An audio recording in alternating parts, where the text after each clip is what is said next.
Senhor presidente, senhoras e senhores deputados, presidente da República, senhor doutor Michel Temer, inaugurou algo que merece alguma reflexão. Ele disse que está aproveitando uma sugestão que foi dada a ele, e eu sei quem foi o autor da sugestão. Foi um publicitário chamado Nizam Guanais, muito conhecido.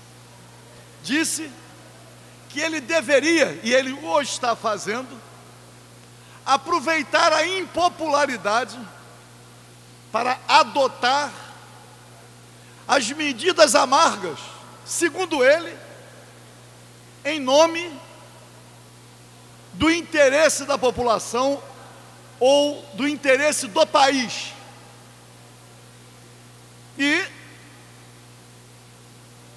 o presidente Michel Temer acreditou. E quais são as medidas amargas? Primeiro, a reforma da Previdência Social, sob a alegação de que a Previdência está insustentável. Mas a supressão de direitos,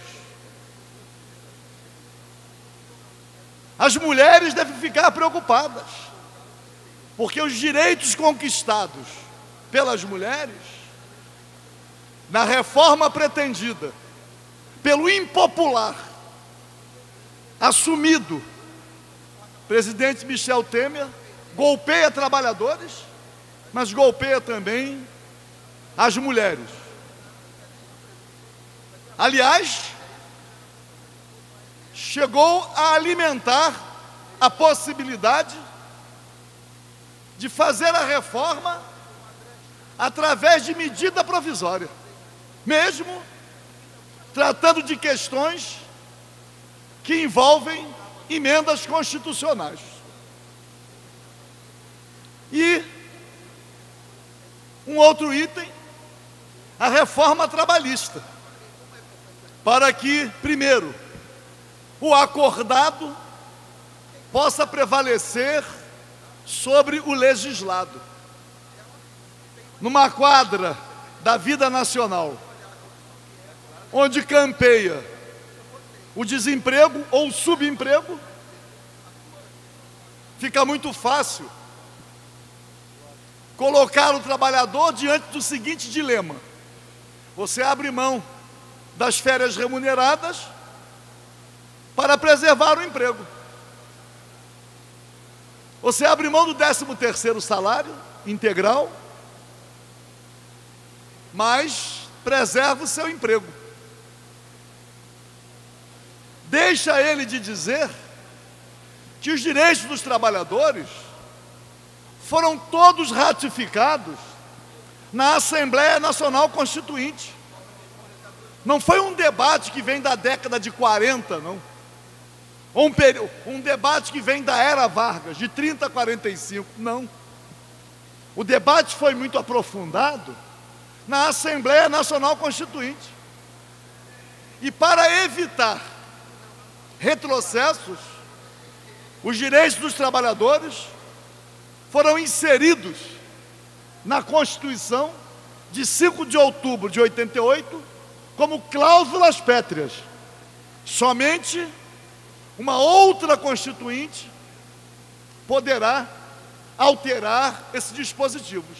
Não tendo saída, o que pretende o impopular assumido presidente Michel Temer? Ele pretende, então, caminhar com a proposta que vem do tucanato, para que o acordado prevaleça sobre o legislado. E o pior, ainda dizendo sobre os auspícios da criação de empregos, que este é o caminho para a criação de empregos. Aliás, pretende também acabar com a multa sobre o fundo de garantias por tempo de serviço, em caso de demissão sem justa causa. Olha, retirar uma proteção que tem o trabalhador. Pretende mais, pretende agora caminhar também para a terceirização na atividade fim, o que vai contribuir definitivamente para a fragilização, para a pulverização da representação da classe trabalhadora. O deputado Valdec é jovem, mas certamente conhece a fase em que todos que trabalhavam na mesma empresa, qualquer que fosse a atividade, fim ou meio, todos integravam a mesma categoria profissional. Se trabalhava na administração, se trabalhava na portaria, se fosse um vigia, numa metalúrgica, era metalúrgico. Eles conseguiram, no tucanato, fazer a divisão entre a atividade fim e a atividade meio. Temos no mesmo ambiente de trabalho, várias categorias profissionais, vários patrões diferentes, fragilizando a organização sindical e a força da classe trabalhadora para lutar contra o capital. Agora pretende mais.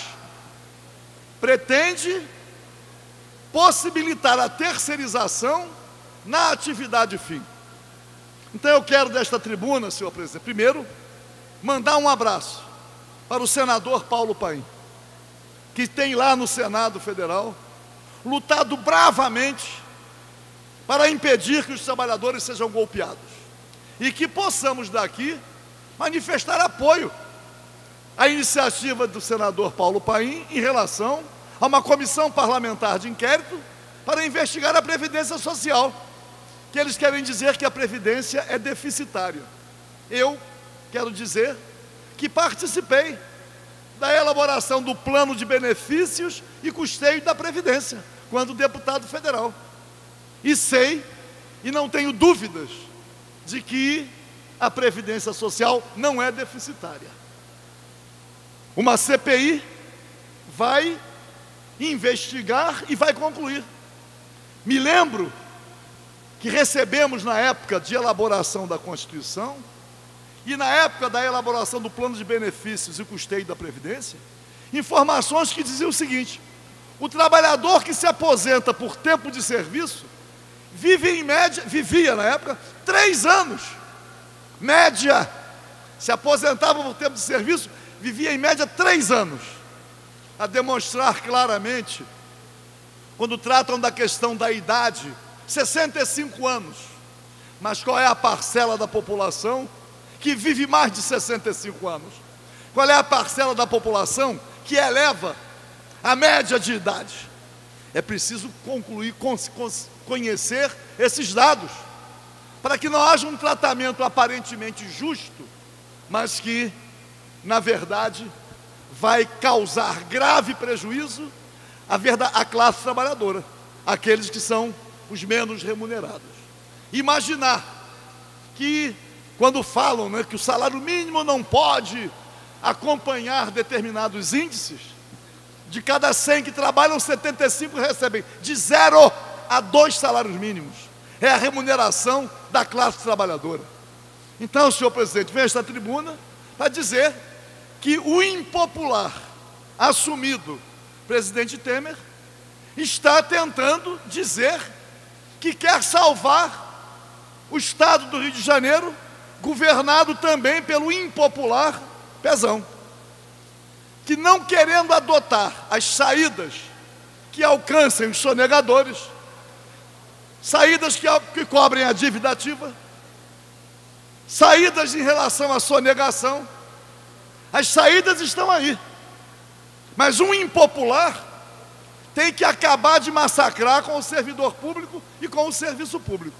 E por último, para encerrar, vem uma entrevista hoje no jornal O Globo, uma entrevista dada pelo ministro do Supremo Tribunal Federal, Gilmar Mendes, que simultaneamente preside o Tribunal Superior Eleitoral. Sua Excelência é um defensor intransigente da contribuição de pessoa jurídica para as campanhas eleitorais. E agora ele se agarra no seguinte argumento, que o Caixa 2 representa uma contribuição muito maior do que a contribuição que pode ser declarada. E ele teme. Olha, veja só, um ministro do Supremo Tribunal Federal, que pediu vistas em abril de 2014, pediu vistas quando a decisão já estava tomada, que pessoa jurídica não poderia contribuir para as campanhas eleitorais, permaneceu com o pedido de vistas até o ano seguinte, até 2015.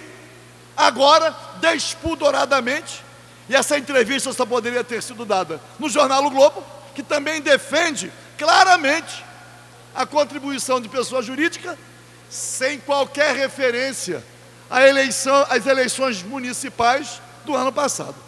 Nenhuma referência.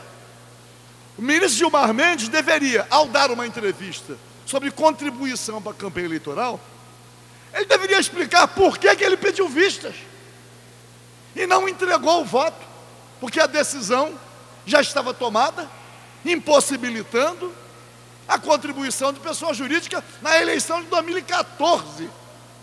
Então, senhor presidente, eu vejo, quando falam assim em organização criminosa, onde está essa organização criminosa? Esta organização criminosa está sutilmente para alguns e sem tanta visibilidade, mas tendo seus integrantes, tentando conduzir os destinos do país de modo a atacar de vez aquilo que ainda resta de direitos, principalmente para a classe trabalhadora e para o restante da população. Muito obrigado, senhor.